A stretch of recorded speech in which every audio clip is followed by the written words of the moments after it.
আলমডাঙ্গা উপজেলা ৩৬৫ বর্গ কিলোমিটার আয়তনের খুলনা বিভাগের চুয়াডাঙ্গা জেলার একটি প্রশাসনিক এলাকা।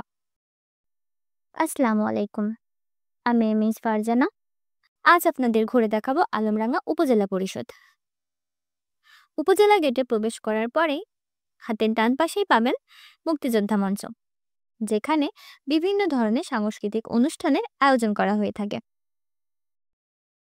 তার একটু সামনে গেলেই দেখতে পাবেন আলমডাঙ্গার মডেল মসজিদ। দেশের অন্যান্য 50 মডেল মসজিদের সাথে আলমডাঙ্গা মডেল মসজিদ ও ইসলামিক সাংস্কৃতিক কেন্দ্রের উদ্বোধন করা হয়েছিল। শীতাতপ নিয়ন্ত্রিত এই মসজিদে ওযু ও নামাজের জন্য রয়েছে আলাদা জায়গা। এছাড়া হাজিদের জন্য রেজিস্ট্রেশন ও প্রশিক্ষণের ব্যবস্থা, ইমাম প্রশিক্ষণ কেন্দ্র, গবেষণা কেন্দ্র ও ইসলামিক লাইব্রেরি, অটিজম কর্নার, গাড়ি পার্কিং সুবিধা, কোরআন শিক্ষার ব্যবস্থা সহ রয়েছে নানান ধরনের সুযোগ সুবিধা। মডেল মসজিদের পাশে রয়েছে একটি পুকুর। এই পুকুরটার জন্য উপজেলা পরিষদের জায়গাটি অনেক সুন্দর দেখায়, আর পুকুরের ওপাশ থেকে মসজিদের ভিউটা অসাধারণ। পুকুরের পাশ দিয়ে আছে উপজেলা পরিষদের যাবার রাস্তা। আলমডাঙ্গা উপজেলা, যার নামকরণ সম্পর্কিত নানান গল্পের পাশাপাশি রয়েছে এক অমর ইতিহাস। কথিত আছে আলম ফকির নামক এক কামেল সাধক কুমার নদী সাঁতরে এসে এই অঞ্চলে আস্তানা গড়েছিলেন, আর তার নাম অনুসারে আজকের আলমডাঙ্গা।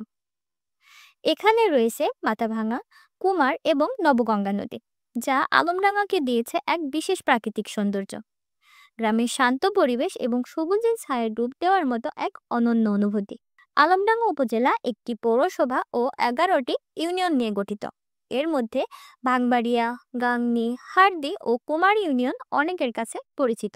শিক্ষার দিক থেকে আলমডাঙ্গা উপজেলার একাধিক শীর্ষস্থানীয় প্রতিষ্ঠান রয়েছে, যেমন Alamdanga pilot high school, Alamdanga degree college এবং এমএস জোহা কলেজ। এই অঞ্চলটি ঐতিহ্য এবং সাংস্কৃতিক ক্ষেত্রেও বেশ সমৃদ্ধ। রেল যোগাযোগের সুবাদে 1862 সাল থেকে ব্যবসা বাণিজ্য ব্যাপকভাবে সমৃদ্ধ হয়েছে এখানে। এখানকার হাট বাজার এবং চালের মিলগুলি দেশব্যাপী পরিচিত। এখানকার কৃষি ও কৃষি পণ্য উৎপাদন অত্যন্ত গুরুত্বপূর্ণ। চালের মিল থেকে শুরু করে তামাক, ভুট্টা এবং অন্যান্য কৃষি পণ্য এখানকার প্রধান রপ্তানি পণ্য। মুক্তিযুদ্ধের সময় আলমডাঙ্গার বেশ কিছু ইতিহাস রয়েছে। মুক্তিযুদ্ধের প্রাককালে তৎকালীন নেতৃবৃন্দ চুয়াডাঙ্গা জেলাকে বাংলাদেশের প্রথম রাজধানী ঘোষণা করে সরকার গঠন করার প্রক্রিয়া শুরু করলে এই অঞ্চলটি পাকিস্তানি বাহিনীর টার্গেট পয়েন্টে রূপান্তরিত হয়। ফলে এই অঞ্চলে হানাদার বাহিনীর সঙ্গে মুহুর্মুহু প্রতিরোধ ও সম্মুখ যুদ্ধ লেগেই থাকে। আলমডাঙ্গাতে বেশ কিছু দর্শনীয় স্থানও রয়েছে। এগুলোর মধ্যে হলো কুমারী শাহ জমিদার বাড়ি, আলমডাঙ্গার বধ্যভূমি, আলমডাঙ্গা রেলওয়ে স্টেশন, আলমডাঙ্গা লাল ব্রিজ। এমনই বিভিন্ন ধরনের ঐতিহ্য ও ইতিহাস নিয়ে ঘেরা আমাদের এই আলমডাঙ্গা উপজেলা।